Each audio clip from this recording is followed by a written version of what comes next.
সম্মানিত দর্শক, বিএনপি সরকার ক্ষমতায় এসেছে প্রায় ৬ মাস হলো। আমাদের স্বাধীনতার পর যখনই কোনো নতুন একটি সরকার ক্ষমতায় এসেছে, তড়িঘড়ি করে তারা ভারতে সফরে গিয়েছেন।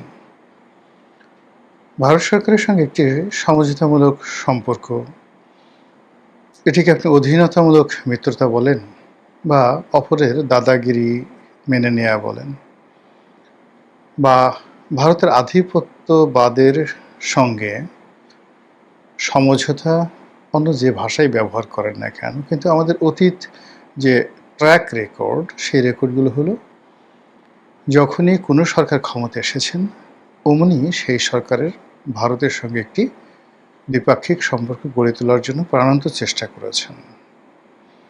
আবার সেই একই সরকার যখন ক্ষমতার বাইরে ছিলেন, ঠিক সেই সময়টিতে তারা ভারত বিরোধী রাজনীতি করেছেন। তো সেই দিক থেকে কেবলমাত্র আওয়ামী লীগকে দেখা যায় ব্যতিক্রম। আওয়ামী লীগ যখন রাজপথে ছিল, বিরোধী দলে ছিল, ঠিক সেই সময়টিতে তারা অনেক ক্ষেত্রে ভারতের বন্ধুত্বটা, ভারতের সাথে সম্পর্কটা স্বাভাবিক করার চেষ্টা করেছে এবং কোনো অবস্থাতেই রাজপথে তারা ভারত বিরোধী, যাকে বলা হয়, অবস্থানে যায়নি। কিন্তু দুর্ভাগ্যজনক হলেও সত্যি, যখন তারা ক্ষমতায় ছিল, সেটা 1973 সন, 96 সন এবং 2009 থেকে আজ পর্যন্ত তাদের সঙ্গে ভারতের সম্পর্কটা ছিল ঠিক ভালো মন্দ, টানাপোড়েন, এই ভালো এই মন্দ, এই মেঘ এই বৃষ্টি, এরকম।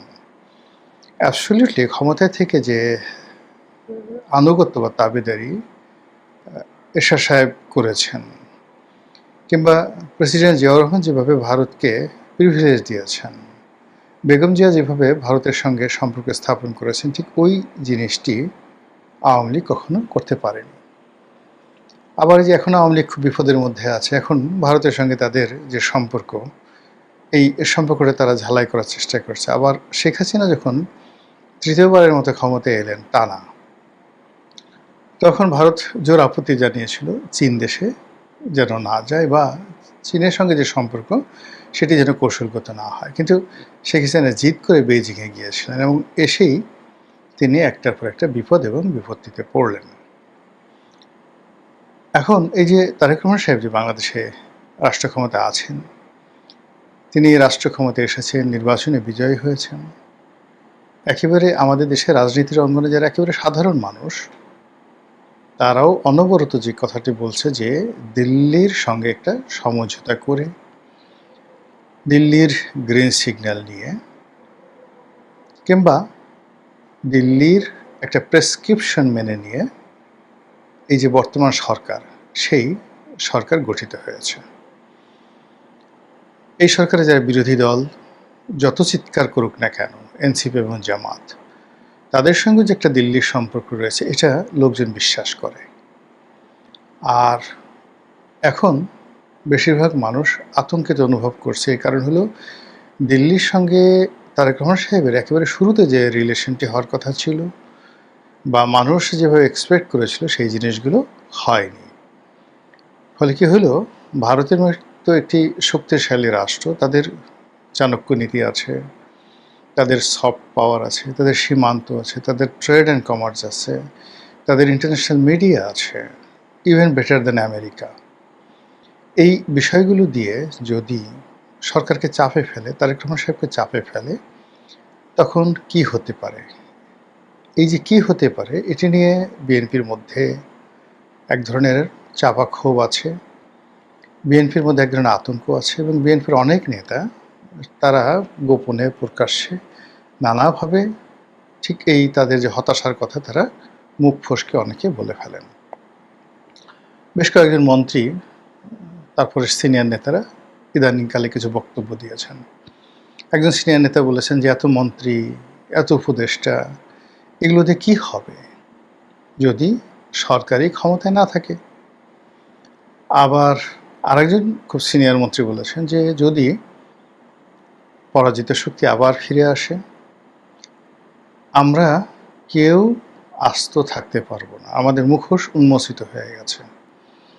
আপনারা যারা আছেন, তিনি একটি সরকারি কর্মকর্তাদের মানে সিম্পোজিয়ামে তিনি বক্তব্য দিচ্ছিলেন যে আপনারা যারা আছেন আপনাদের মুখোশ উন্মোচিত হয়ে গেছে, ফলে আমরা কেউ কিন্তু বাঁচতে পারবো না, ফলে যে কোনো মূল্যে এই সরকারকে সফল করা লাগবে। কিন্তু এই কথাগুলো তিনি যখন বলছিলেন, এটা কোনো কৌশল বন্য কোনো কথা নয়। মনে হচ্ছিল যে ভিতর থেকে তিনি যে তাপ বা চাপ অনুভব করছেন, যেগুলো আমরা সরকারের বাইরে থেকে বুঝতে পারছি না। আমরা বাইরে থেকে দৃশ্যত যে জিনিসগুলো দেখছি সেটা হলো আমেরিকার সঙ্গে সরকারের যে দহরম মহরম সম্পর্ক হওয়ার কথা সেটি হচ্ছে না, বরং সার্জিও গোরের যে বাংলাদেশ সফর, সাম্প্রতিক সময়ে বাংলাদেশের যারা আমেরিকান ভিসা প্রত্যাশী তাদেরকে পার্মানেন্টলি স্থায়ীভাবে কম করে হলেও $20,000 বন্ড জমা দিয়ে তারপরে আমেরিকার ভিসা গ্রহণ করতে হবে। এই যে একটা অবমাননাকার বিশ্বের 50টি দেশকে তারা, অর্থাৎ প্রায় ধরুন 200-র মতো দেশ, সেই 200টা দেশের মধ্যে 50টি দেশকে তারা এই তালিকাভুক্ত করেছে, যাদেরকে তারা 2 পয়সা দিয়ে বিশ্বাস করে না। $20,000 মানে আপনার অলমোস্ট 30 লাখ টাকা বা 35 লাখ টাকা। এখন আপনি যদি আপনার একটা পরিবার নিয়ে যান, সেখানে 5 জন লোক থাকে, তাহলে আপনাকে 1.5 কোটি টাকা মাত্র 20 দিনের জন্য, 1 মাসের জন্য আপনি হয়তো ভ্রমণে যাবেন, কিন্তু এই পুরো টাকাটা মার্কিন সরকারকে বন্ড দিয়ে তারপর আপনাকে যেতে হবে। এরকম একটা অবমাননাকর অবস্থায় পৌঁছে দিয়েছে। তারপর সার্জিও করে এলেন, বলেন যে অনেক সুসংবাদ আছে বাংলাদেশের জন্য। কী সুসংবাদ আছে? বাংলাদেশে যে ভ্রমণ নিষেধাজ্ঞা ছিল বা যেটা রেড অ্যালার্ট ছিল আমেরিকার, সেটা একটু কমিয়ে দেওয়া হয়েছে। মানে ফাজলামো আর মস্করা যাকে বলে, আপনার হলকুম চেপে ধরেছে, আপনার বিসি চেপে ধরেছে, আপনি নিঃশ্বাস নিতে পারছেন না, আর্তচিৎকারও করতে পারছেন না, বাঁচাও বাঁচাও বলতে পারছেন না। ঠিক সেই সময়টাতে আস্তে করে বিসির জায়গাতে একটু ঢিল দিয়ে একটু সুড়সুড়ি লাগিয়ে দিল। তখন যখন আপনাকে বলা হয় তোমাকে একটা বিরাট কিছু দিলাম, ঠিক ওই সময়টাতে আপনার যে অনুভূতি, বাংলাদেশের রাজনীতিতে আমেরিকা এই সময়টাতে বাংলাদেশের কর্তা ব্যক্তিদের সঙ্গে যে ধরনের টানাপোড়েন, ভাবসাব, কথাবার্তা, বডি ল্যাঙ্গুয়েজ যা কিছু করছে, এর চাইতে আর অবমাননাকর কিছু হতে পারে না। অন্যদিকে ভারত এই মুহূর্তে আমাদের জন্য বিকল্প একটি বন্ধু হতে পারত, চীন ভালো বন্ধু হতে পারত। আমি নিজে বহুদিন ধরে চীনের সঙ্গে একটি সম্পর্ক স্থাপন করার জন্য সেই আওয়ামী লীগ জামানাতে আওয়ামী লীগকে বলেছি, আবার এই বিএনপি জামানাতে আমি মনে করি যে খুব স্ট্রংলি যদি চীনের সাথে এরকম একটি সম্পর্ক তৈরি করা যায়, সেটি খারাপ হবে না। এমনকি আমেরিকার সাথে সমস্ত সম্পর্ক বাদ দিয়ে উত্তর কোরিয়ার মতো করে হলেও যদি ইউ ঠিক থাকে, মিডল ইস্ট থাকে, চীনের সাথে একটা ভালো সম্পর্ক স্থাপন করা যেতে পারে, যেটি শ্রীলঙ্কা করেছে, কিংবা ধরুন যেটি মালদ্বীপ করেছে।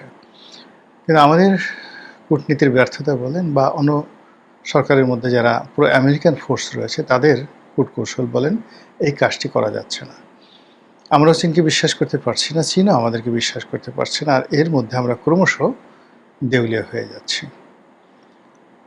ফলে চীন এবং ভারত কারোর সাথে বন্ধুত্ব হচ্ছে না, আমেরিকার সঙ্গে বন্ধুত্ব হচ্ছে না, আর আমাদের দুর্বল অবস্থায় পেয়ে মানে তুরস্ক এবং যাকে বলা হয় পাকিস্তান আমাদেরকে টিপে দিচ্ছে। এবং এই টিপা শব্দটা অসাধারণ। একটা হুমায়ুন আহমেদের একটা নাটক আছে, কোথাও কেউ নেই। তো সেই নাটকে আসাদুজ্জামান নূরের একটা অসাধারণ ডায়ালগ আছে। সে তার প্রেমিকের মনোরঞ্জনের জন্য প্রেমিককে উত্ত্যক্ত করছে এরকম একজন লোককে আচ্ছা মতো বেদম প্রহার করে। তো প্রেমিকা সুবর্ণা মোস্তফা সে এটা নিয়ে তাকে ভৎসনা করে। তখন আসাদুজ্জামান নূর বলে, আমি তো তেমন কিছু করিনি, আমি তো কেবলমাত্র একটু টিপে দিয়েছি। তখন প্রেমিকা আরও উত্তেজিত হয়ে বলে যে আপনাকে কে বলেছে টিপে দেওয়ার জন্য। এই হলো টিপে দেওয়ার ইতিহাস।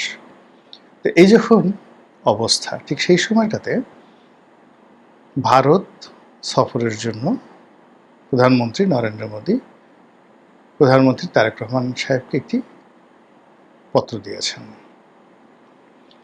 বা নিমন্ত্রণ পাঠিয়েছেন। এই নিমন্ত্রণটি কোনো দ্বিপাক্ষিক নিমন্ত্রণ নয়। এখন এখানে যদি যায় সেটাও বেজ্জতি, না গেলেও বেজ্জতি, গেলেও বিপদ, না গেলেও বিপদ। এর কারণ হলো 18তম ব্রিক্সের যে সম্মেলন হবে, সেই সম্মেলনে সেই পর্যবেক্ষক রূপে বা আউটরেজ বলে এটাকে, সেই আউটরেজ গেস্ট হিসেবে তারেক রহমান সাহেবকে দাওয়াত জানানো হয়েছে। এখন তিনি সেখানে গিয়ে কী করবেন? সাইড লাইনে তার তো কোনো বক্তব্য নেই, তার তো কোনো কাজ নেই, তিনি পর্যবেক্ষক হিসেবে সেখানে যাবেন। আর ব্রিক্সের মেম্বার হওয়ার জন্য বিভিন্ন জনের কাছে তিনি তদবির করবেন বা তদবির করবেন না। আবার এই যে ব্রিক্সের যে সম্মেলনটি, আপনারা জানেন যে এই সম্মেলনটি বা এই ব্রিক্সের যে গঠন, এটি আমেরিকার যে স্বার্থ, সেই স্বার্থ বিরোধী। আমেরিকার বিকল্প একটি শক্তিরূপে আমেরিকার ডলারকে চ্যালেঞ্জ জানানোর জন্য যে কয়টি দেশ বিকল্প একটি অর্থনৈতিক বলয় গড়তে চাচ্ছে, সেই দেশগুলো যে অ্যাসোসিয়েশনটা করেছে সেটা ব্রিক্স। অতীতে শেখ হাসিনা প্রাণান্ত চেষ্টা করেছিলেন ব্রিক্সের সদস্যপদ পাওয়ার জন্য ভারতের মাধ্যমে, কিন্তু শেষ পর্যন্ত শেখ হাসিনাকে আসলে ভারত বিশ্বাস করেনি শেষ মুহূর্তে। আবার এখন আমেরিকার সঙ্গে যেভাবে বাংলাদেশে একটা বন্ধুত্ব চলছে, যেভাবে চুক্তি হয়েছে বা আমেরিকা যেভাবে বাংলাদেশকে নিয়ে টানাটানি করছে, সেখানে বাংলাদেশের মুখ দিয়ে যদি ব্রিক্সের নামটি উচ্চারিত হয় এবং সেক্ষেত্রে আওয়ামী লীগের চাইতে বিএনপির প্রতি আমেরিকা বিরক্ত হবে, এটা একেবারে সোজা বাংলা ভাষা। তো সেক্ষেত্রে উনি যদি যান, আমেরিকা বেঁকে বসবে। এবং সবাই সন্দেহ করছে যে এই মুহূর্তে মিস্টার সার্জিও গোর্জে এলেন, তার অনেকগুলো এজেন্ডা ছিল। তার অন্যতম এজেন্ডা ছিল যে not to attend BRICS summit, সেখানে যাওয়া যাবে না। সত্য মিথ্যা আমরা জানি না, এর কারণ হলো সরকারের পক্ষ থেকে বা আমেরিকান যে গভর্নমেন্টের পক্ষ থেকে এই ধরনের কোনো যৌথ বিবৃতি বা বক্তব্য আসেনি, কিন্তু আমরা যেটা বাইরে থেকে আন্দাজ করি সেটাই বললাম। আবার অন্যদিকে তিনি যদি না যান, এই অনুষ্ঠানে না যান, তাহলে আগামীতে এই ধরনের কোনো অনুষ্ঠানে অ্যাটেন্ড করা বাংলাদেশের জন্য খুব টাফ হয়ে যাবে। ভারতও বলবে যে আমরা অনুষ্ঠানে দাওয়াত করেছি, সেই দাওয়াত তিনি গ্রহণ না করে আমাদেরকে অপমান করেছেন। তো এই যে একটা দ্বিপাক্ষিক। আবার অন্যদিকে জনাব তারেক রহমান সাহেব দুটো দেশে গেছেন ইতিমধ্যে, মালয়েশিয়াতে গেছেন, চীনে গেছেন, যেখানে তাকে ব্যাপকভাবে সম্মান জানানো হয়েছে। এখন তিনি ভারতে গেলেন, তো সেখানে নরেন্দ্র মোদী এলেন না, কোনো সিনিয়র মন্ত্রী এলেন না, একজন প্রতিমন্ত্রী টাইপের বা উপমন্ত্রী টাইপের কাউকে এয়ারপোর্টে পাঠানো হলো এবং এয়ারপোর্টে কয়েকটি ঢোল পাঠিয়ে তারপর সেই ঢোল বাজিয়ে বা যে কয়েকজন তারেক রহমান সাহেবের সামনে নাচানাচি করলেন। তখন সবাই বলবে সি সি সি সি সি, কী অবস্থা হলো, একেবারে ভারত ডুবিয়ে দিয়েছে তারেক রহমান সাহেবকে। তো এই অবস্থাতে কি হবে? সেপ্টেম্বর মাসে যে সম্মেলন, সেই সম্মেলনে তারেক রহমান সাহেব যাবেন না যাবেন না? তারপর তিনি গেলে সেখানে তার মর্যাদা তিনি পাবেন কি পাবেন না? তারপর তিনি আমেরিকাকে অ্যাভয়েড করতে পারবেন কি পারবেন না? বা ভারতকে তিনি কনভিন্স করতে পারবেন কি পারবেন না? বা তিনি আসলে কী চান? এই পুরো জিনিসগুলো হয়তো এন্ড অফ দ্য আগস্ট এটি স্পষ্ট হয়ে যাবে এবং আমরা বুঝতে পারব।